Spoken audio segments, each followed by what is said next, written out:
Stress കൂടുന്നതനുസരിച്ച് നമുക്ക് heart disease അല്ലെ, ഹൃദയത്തിനെ ബാധിക്കുന്ന അസുഖങ്ങൾ, പിന്നെ ബ്ലഡ് പ്രഷർ കൂടും, ഡയബറ്റീസ്, പിന്നെ നമ്മുടെ ഇമ്മ്യൂൺ സിസ്റ്റം തന്നെ നമുക്ക് ഡാമേജ് ആവും.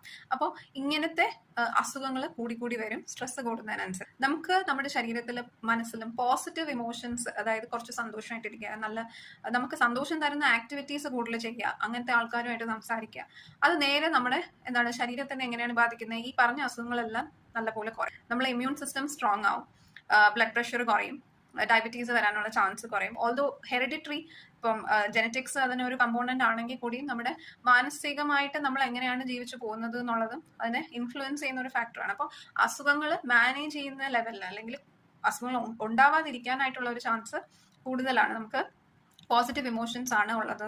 ഇതിനെയാണ് നമ്മൾ സൈക്കോസൊമാറ്റിക് ഇൽനെസ് എന്ന് പറയുന്നത്. സൈക്കോസൊമാറ്റിക് എന്ന് പറഞ്ഞാൽ നമ്മുടെ മൈൻഡും ബോഡിയും തമ്മിലുള്ള ഒരു കണക്ഷൻ കാരണം ഉണ്ടാവുന്ന അസുഖങ്ങൾ.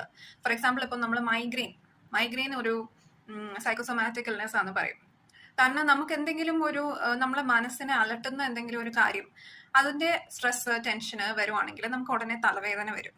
മൈഗ്രെയിൻസ് ഇടയ്ക്കിടയ്ക്ക് വരുന്ന ആൾക്കാർ ചിന്തിക്കേണ്ടതാണ്, അവരുടെ ലൈഫിൽ എന്തെങ്കിലും സ്ട്രെസ് ഉണ്ടോ, എന്തെങ്കിലും അവരുടെ മനസ്സിനെ എപ്പോഴും അലട്ടുന്ന എന്തെങ്കിലും കാര്യമുണ്ടോ? കാരണം മൈഗ്രെയിൻ ഹെഡേക്സ് മിക്കവാറും സ്ട്രെസ് കാരണം വരുന്നതാണ്. പിന്നെ അത് ഹാബിച്വൽ ആവുന്നതാണ്. പിന്നെ അത് അവരുടെ ലൈഫിന്റെ ഒരു പാറ്റേൺ ആയിട്ട് മാറും. പിന്നെ ടെൻഷൻ, മിക്ക ആൾക്കാർക്കും രാവിലെ എണീറ്റ ഉടനെ ജോലിക്ക് പോകുന്ന ആ ഒരു ധൃതിയും, അല്ലെങ്കിൽ എവിടെയെങ്കിലും ഒരു പെർഫോമൻസ് ഉണ്ട്, ഒരു ഡാൻസ് പെർഫോമൻസ് ഉണ്ട്, അല്ലെങ്കിൽ ഒരു പബ്ലിക് സ്പീക്കിംഗ് ഉണ്ട്, സ്റ്റേജിൽ കയറി നിന്ന് സംസാരിക്കണം, അപ്പൊ അതിനൊക്കെ മുന്നേ ഉടനെ ടോയ്ലറ്റിൽ പോകണം തോന്നും അല്ലെ, IBS. അപ്പൊ ആ ടെൻഷൻ അല്ലെങ്കിൽ ആങ്സൈറ്റി കാരണം ഇറിറ്റബിൾ ബവൽ സിൻഡ്രോം എന്ന് പറയുന്ന IBS നമുക്ക് തോന്നും. അതിന്റെ ഭാഗമായിട്ടാണ് നമ്മളെ വയറ് പെട്ടെന്ന് വയ്യാതാവുന്നതും ടോയ്ലറ്റിൽ പോയിന്റ് വരുന്നതും അല്ലെങ്കിൽ വയറ് വേദനയായിട്ടൊക്കെ തോന്നുന്നതും ഒക്കെ.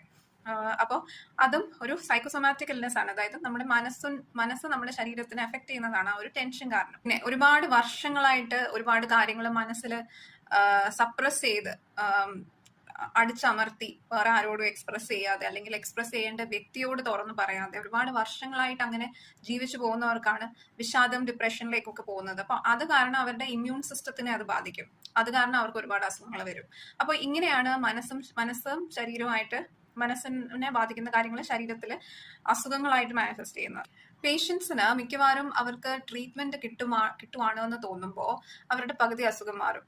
അതങ്ങനെയാണ്. കാരണം അവരുടെ വിശ്വാസമാണ്, ഈ മരുന്ന് കഴിച്ചു കഴിഞ്ഞാൽ എന്റെ അസുഖം മാറും, ഇന്ന ഡോക്ടറെ കണ്ടു കഴിഞ്ഞാൽ എന്റെ അസുഖം മാറും, ഡോക്ടറെ കണ്ട് ഇന്ന ടെസ്റ്റ് ചെയ്യുമ്പോൾ അസുഖം മാറും. അത് നമ്മുടെ ഒരു വിശ്വാസമാണ്. അപ്പൊ ആ വിശ്വാസം തന്നെ നമ്മുടെ പകുതി അസുഖവും മാറ്റും എന്നാണ് പറയുന്നത്. അതിനെ നമ്മൾ പ്ലാസിബോ എഫക്ട് എന്ന് പറയുന്നത്.